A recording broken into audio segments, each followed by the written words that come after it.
রাজশাহী বিভাগের অন্তর্গত উত্তরবঙ্গের প্রবেশদ্বারখ্যাত একটি জেলা বগুড়া জেলা।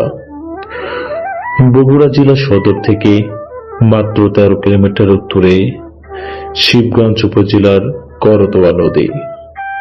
একটি সময় ছিল যখন এই নদীর অববাহিকায় গড়ে উঠেছিল প্রাচীন বাংলার এক বিশাল জনপদ, যার রাজধানী ছিল টন্ডুনগরী, যা বর্তমানে মহাস্থানগড় নামে পরিচিত।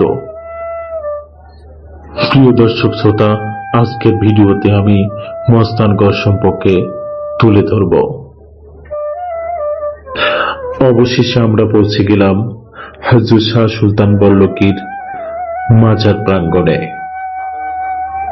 এই মাজারের আশেপাশে অসংখ্য কবর দেখতে পাবেন, যা এক সময় ছিল না। মহাস্থানগড়ে আসবেন আর শাহ সুলতান বল্লকীর মাজার পরিদর্শন করবেন না, তা কি হয়?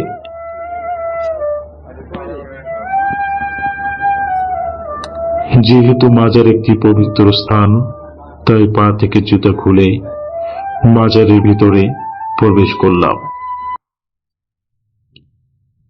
দেখতে পেলাম মাজারের ভিতর তার অনেক অনুসারী ভক্তবিন্দু বসে থেকে তাসবিহ তাহরিম পাঠ করছে। এখানে মাজার কর্তৃপক্ষ কিভাবে মাজার জিয়ারত করতে হবে তা স্পষ্ট রূপে লিখে দিয়েছেন। তারপরও কিছু অন্ধভক্ত মনের কামনা বাসনা পূরণের জন্য দুহাত তুলে দোয়া করেন শাহ সুলতান বল্লকীর মাজার প্রাঙ্গণে। মাজারের ভিতর অংশে পুরাতন কতকগুলো ঝাড়বাতি ছাড়া আর কিছুই চোখে পড়ল না। অবশেষে ইসলামী শরীয়ত মোতাবেক কবর জিয়ারত শেষে বাহির হইলাম।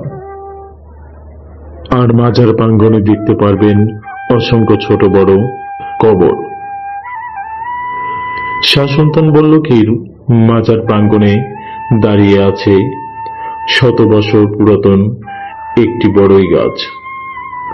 প্রচলিত লোকে মুখে শোনা এই বড়ই গাছে কাটা হয় না, তাই অনেক আবেগ নিয়ে বড়ই গাছটি ভালো করে দেখলাম। সত্যই বড়ই গাছের কোনো কাটা নেই।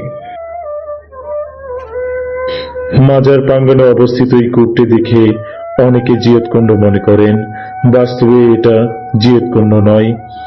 এই কূপটি ব্যবহার করা হতো পাশে অবস্থিত মসজিদের ওযু ও গোসলখানা হিসাবে। বর্তমানে কূপটির পানি না থাকায় এটা এভাবেই পড়ে রয়েছে। পাশে রয়েছে অনেক পাগলা পাগলি সাধু সন্ন্যাসী, যাদের কাম গাজায় টান দেওয়া আর জিকির করা ভণ্ডামি ছাড়া কিছুই নয়।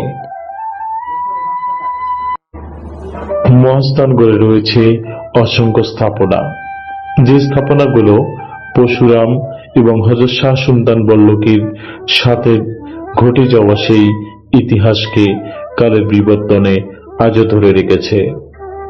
প্রিয় দর্শক শ্রোতা, এখন আমাদের গন্তব্য সেই জিয়তকুণ্ডের উদ্দেশ্যে। চলুন কথা না বাড়িয়ে আমরা সামনের দিকে এগিয়ে যাই। আমরা এই মুহূর্তে জিয়তকুণ্ডের সামনে আছি। জিয়তকুণ্ডের রহস্য ভেদ করতে হলে আরো সামনে থেকে দেখতে হবে। চলুন কাছে যাই। এখানে সাইনবোর্ডে স্পষ্ট লেখা আছে যে প্রচলিত আমরা যে গল্প কাহিনী শুনি, এটা ঐতিহাসিক কোনো ভিত্তি নেই। প্রচলিত আছে যে হযরত শাহ সুলতান বল্লকীর সাথে যুদ্ধের সময় শাহ সুলতান বল্লকী যে সকল সৈনিককে আহত এবং নিহত করত, পরশুরাম সে সকল সৈনিককে এই কূপের পানি পান করে পুনরায় জীবিত এবং সুস্থ করত। আমি আপনি যে ধর্মগ্রন্থের অনুসারী হই না কেন, প্রতিটা ধর্মীয় গ্রন্থে লেখা আছে জীবন মৃত্যুর মালিক একমাত্র সৃষ্টিকর্তা। সেহেতু এই কূপটি কিভাবে মৃতকে জীবিত করতে পারত? প্রশ্ন রেখে গেলাম আপনাদের কাছে। আজকের ভিডিও এই পর্যন্তই। দেখা হবে আবার অন্য কোনো ভিডিওতে। ধন্যবাদ।